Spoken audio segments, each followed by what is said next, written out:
မင်္ဂလာပါခင်ဗျာကျွန်တော်တို့ Excel Mastery သင်တန်းလေးကနေကြိုဆိုပါရစေသင်တန်းတက်ရောက်ဖြစ်တဲ့အတွက်အများကြီးဝမ်းသာပါတယ်ကျွန်တော်တို့ဒီဗီဒီယိုလေးမှာဒီသင်ခန်းစာလေးတွေဘယ်လို down အောင်မလဲဘယ်လိုလေ့လာအောင်လဲဆိုတဲ့အပိုင်းလေးတွေကိုရှင်းပြပေးသွားပါမယ်ဒီ class လေးမှာဒီ Microsoft Excel ကိုအခြေခံနေစပြီးတော့ကျွန်တော်တို့ day by day တစ်ဆင့်ပြီးတစ်ဆင့်စနစ်တကျလေးလေ့လာသွားမှာဖြစ်ပါတယ်အဲ့တော့ကျွန်တော်တို့ day 1ကနေစပြီးတော့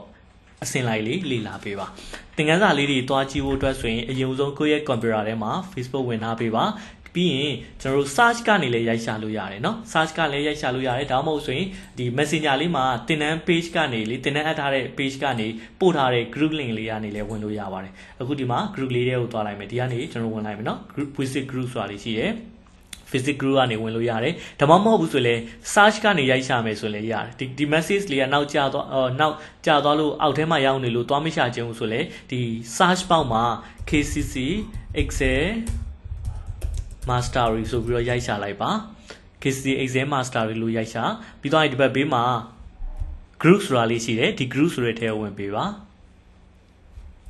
အပေါ်ဆုံးမှာ Excel Mastery ဆိုတဲ့ group လေးတွေ့လိမ့်မယ်เนาะဒီကနေလည်းဝင်လို့ရတယ်ဒါမှမဟုတ်ဆိုရင်ခုနကတော့ပေးထားတဲ့ link လေးကနေလည်းတန်းဝင်လို့ရတယ်ဒါဆိုရင် group ထဲရောက်သွားပြီဆိုရင်ဒီသင်ခန်းစာလေးစတွေ့လို့ရပါပြီသင်ခန်းစာတွေအားလုံးကအောက်မှာသင်ခန်းစာတွေအားလုံးကအစင်လိုက်ဖြစ်မှာမဟုတ်ဘူးเนาะဒါတွေကိုသွားကြည့်စရာမလိုဘူးဘယ်ကနေသွားကြည့်မလဲဆိုရင် feature တွေကဒါလေးเนาะဒီ feature တွေကဒီအောက်မှာလည်း feature တူတူပဲเนาะဒီသင်ခန်းစာလမ်းညွှန် post လေးကိုပဲသွားကြည့်အောင်ပါပဲ feature ကိုနှိပ်ပေးပါပြီးသွားရင်ဒီမှာသင်ခန်းစာလမ်းညွှန်ဆိုတဲ့ post လေးတစ်ခုကိုသွားရှာပေးပါနော်ဒီ post လေးကနေပဲသင်ခန်းစာတွေအားလုံးတစုပဲကြည့်လို့ရတယ်ဒီမှာဆိုရင်ကျွန်တော်တို့သင်ခန်းစာ day 1ကနေဘယ်လောက်ထိရှိမလဲဆိုရင် day 40 day 40ထိလေ့လာအောင်မှာဖြစ်ပါတယ်အဲ့တော့ day 1ပြီးရင် day 2 day 3အဆင့်လိုက်လေးလေ့လာအောင်သွားရုံပါပဲเนาะတကယ်လို့ကိုယ့်ရဲ့ set ထဲမှာဒီ Microsoft Excel 2019 version လေးမရှိဘူးဆိုရင်ဒီ link လေးကနေယူလို့ရတယ်ကိုယ့် set ထဲမှာ2016ရှိလဲအဆင်ပြေတယ်2013ရှိလဲသုံးလို့ရပါတယ်တကယ်လို့မှ2013အောင်2010ပဲရှိရဆိုရင်တော့ကျွန်တော်တို့အဆင်ပြေရင် version မြင့်တာလေးသုံးစီချင်ပါတယ်ကိုယ်တိုင် download လုပ်ဖို့အခက်အခဲလေးရှိရဆိုရင်ဒီဆက်ရ camera ဆိုင်လေးတွေမှာလည်းဒီ2019 version လေးသွင်းပေးပါဆိုပြီးတော့ခိုင်းလို့ရပါတယ်เนาะ computer နဲ့ဒီ Facebook ဝင်ဖို့အတွက်ဆိုရင်ပုံမှန် VPN နေလို့ပါတယ်เนาะတကယ်လို့ VPN ချိတ်တာမတည်သေးဘူးဆိုရင်လည်း Messenger လေးမှာလာပြီးတော့မေးလို့ရပါတယ်ဒီ computer Facebook ကဒီတိုင်းဝင်လို့မရသေးဘူး VPN နဲ့ချိတ်ပြီးမှပဲသုံးလို့ရအောင်ပဲပေါ့เนาะVPN နဲ့ချိတ်ပြီးတော့သုံးနေဆိုပုံမှန်ထက်ဆိုင် line ကနေနေသွားတယ်ဒါကြောင့်မလို့ကိုယ့်ရဲ့ computer မှာ VPN မချိတ်ပြီးမသုံးချင်ဘူး Facebook camera နဲ့မသုံးချင်ဘူးဆိုရင်ဒီသင်ခန်းစာလေးတွေကို email ကနေ download ရအောင်ကျွန်တော်တို့စီစဉ်ပေးထားတယ် Google Classroom လေးစီစဉ်ပေးထားပါတယ်เนาะဒီ Classroom ကနေလည်း download ရတယ်တကယ်လို့ Classroom join ချင်တယ်ဆိုရင်ကျွန်တော်တို့ page messenger လေးပေါ့သင်တန်းအပ်ထားတဲ့ page messenger လေးမှာ Classroom လေး join ပေးပါ join ချင်ပါတယ်ဆိုပြီးတော့ email လေးလာပြီးတော့ပို့ပေးပါဒါဆိုရင် Classroom နဲ့ကိုထည့်ပေးမယ် VPN ခံစရာမလိုပဲ Facebook ဖွင့်စရာမလိုပဲနဲ့ဒီ Classroom ကနေ join လို့ download ရအောင်စီစဉ်ပေးပါမယ်เนาะသင်ခန်းစာစပြီးတော့လေ့လာတော့မယ်ဆိုရင်ကျွန်တော်တို့ day 1ဆိုတဲ့ link လေးရနေလိုက်ပါ day 1ပြီးရင် day 2 day 2ပြီးရင် day 3အစင်လိုက်လေ့လာသွားအောင်ပါပဲเนาะအချိန်ကန့်သတ်မထားဘူးကိုအားတဲ့ချိန်အစင်ပြီးတဲ့ချိန်ဝင်ပြီးတော့လေ့လာလို့ရပါတယ်တရက်ကိုဘယ်နှခုလေ့လာမလဲဆိုတာလဲကျွန်တော်တို့ကန့်သတ်မထားဘူးတကယ်လို့ကိုကအချိန်ရလို့ဒီနေ့မှာ day 1 day 2နှစ်ခုလေ့လာမယ်နောက်ရက်မှာအားလို့မလေ့လာသေးဘူးနောက်တစ်ရက်မှလေ့လာမယ်ရတယ်အစင်ပြေလို့လေ့လာလို့ရတယ် day 40ထိလေ့လာပါမယ်เนาะ day တစ်ခုချင်းစီမှာပြန်တင်ပေးရမယ်လေ့ကျင့်ခန်းလေးရှိတယ်ဒီလေ့ကျင့်ခန်းလေးအားလုံးပြီးသွားရင်ကျွန်တော်တို့ certificate ထု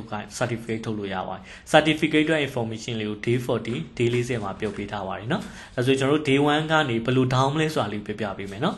day 1ဆိုတဲ့ link လေးကိုနှိပ်လိုက်ပါဖုန်းနဲ့ဆိုရင်တော့အချို့ဖုန်းလေးတွေမှာတော့ download ရတယ်တချို့ဖုန်းတွေက download မရဘူးပေါ့နော်ဒါပေမဲ့ဒါကြောင့်မလို့တေချာပေါက်ရတဲ့ computer လေးနဲ့ down ပေးတယ်ဆိုရင်တော့ပို့ပြီးတော့အဆင်ပြေပါတယ်တချို့ဖုန်းတွေကြတော့မနိုင်လို့ download မရတာမျိုးရှိတယ်လို့ပါနော်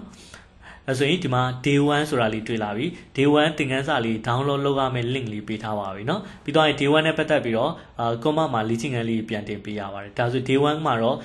screenshot မရိုက်ခိုင်းတော့ဘဲနဲ့ done လို့ပဲရေးခိုင်းထားတယ်ပြီးတဲ့သူတွေလာထမ်းပါပေါ့เนาะဒီမှာသင်ခန်းစာ download ပြုလုပ်ရန်ဆိုတဲ့နေရာလေးကိုနှိပ်ပေးပါသင်ခန်းစာတွေစတော့မယ်download မယ်ဆိုဒီ link လေးကနေပဲနှိပ်ပြီးတော့ down ပေးပါเนาะ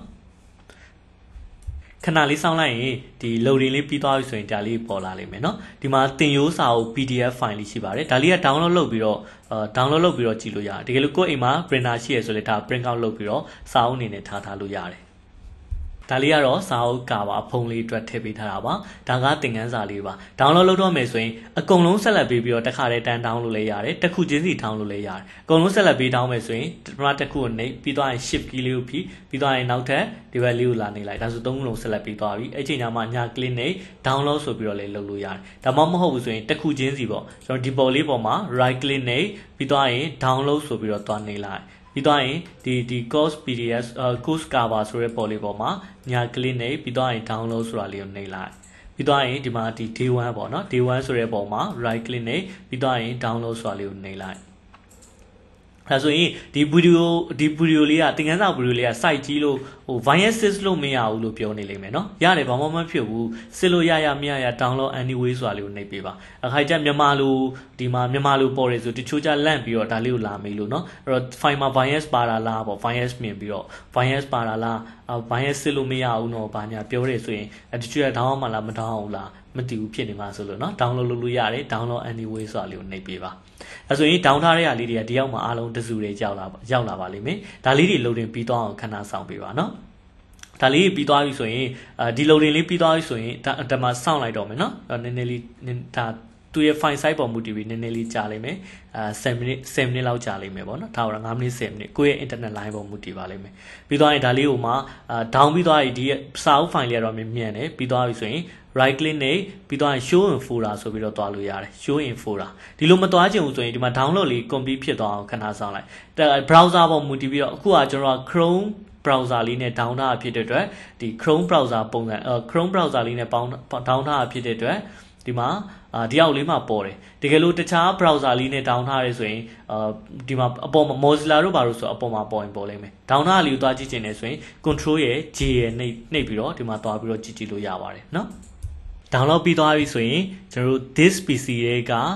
download ဆိုတဲ့ folder လေးထဲမှာသွားပြီးတော့ကြည့်ပြရမှာပါเนาะအဲ့တော့ file တစ်ခုချင်းစီရဲ့ site ပေါ်မူတည်ပြီးတော့ site နည်းနည်းကြီးရဲဆိုရင်နည်းနည်းတော့ပို့ပြီးတော့ကြာစောင့်ပြရမှာပေါ့เนาะဒါဆိုရင်သင်ခန်းစာမလေးလာခင်ဒါလေးကိုကြိုပြီးတော့ down ထားလိုက်ပြီးသွားရင်ကိုလေးလာမယ့်ချိန်ညာဖွင့်ပြီးတော့ down လို့ရပါတယ်အဲ့တော့ day 1မှာဆိုရင်ကျွန်တော်တို့ file လေး3ခုပါတယ်ဒါလေးဒီစာအုပ်အဖုံးလေးပါပဲเนาะ cover လေးပါဒါလေးကတင်ရိုးစာအုပ်လေးပါကျွန်တော်တို့နောက်ရက်ဒီ file လေးကိုလည်းဒီ file လေးကိုလည်းတင်ထားပြီးတော့ကျွန်တော်တို့နောက်ရက်ဒီမှာလည်းဒီတင်ရိုးစာအုပ်လေးကနေကြည့်ပြီးတော့ note လေးနဲ့တွဲပြီးတော့လေ့လာပေးရမှာပါเนาะအဲ့တော့ဒီ down ထားတဲ့ file လေးတွေကိုကိုက copy ကူးလိုက် copy ပြန်ကူးမယ် copy လုပ်လဲရတယ် cap လုပ်လဲရတယ်เนาะ download complete ဖြစ်သွားပြီဆိုရင် download ပြီးသွားမှာเนาะ download ပြီးတော့မှဒီ file လေးပေါ်မှာ right click နဲ့ property ထောက်ကြည့်တယ်ဆိုရင်သူတို့မှာ site ကလေးရှိနေဖို့လိုတယ်เนาะ152ဆိုရင်ဒီမှာ down ရမယ့် file လေးရဲ့ site က152ဆိုရင်ဒီမှာတော့ကြည့်လို့မရအောင်เนาะအဲ့တော့ download လုပ်တဲ့အချိန်သူပြလိမ့်မယ်သူ့ရဲ့ site ကလေးအတိုင်းအပြည့်ဝင်နေရမှာเนาะတကယ်လို့0 KB တို့ဘာလို့ဆိုဒါ download မပြီးသေးဘူးမပြီးသေးတဲ့အချိန်မှာသွားပြီးတော့ကူးလို့မရအောင် complete ဖြစ်သွားမှရမယ်เนาะဒါဆိုရင် down ထားတဲ့ file လေးတွေကို copy ကျွန်တော်တို့ cap download folder ထဲမှာမထားတော့ဘဲနဲ့ရွှေ့ထားခြင်းနဲ့ဆိုလဲရွှေ့ထားလို့ရတယ်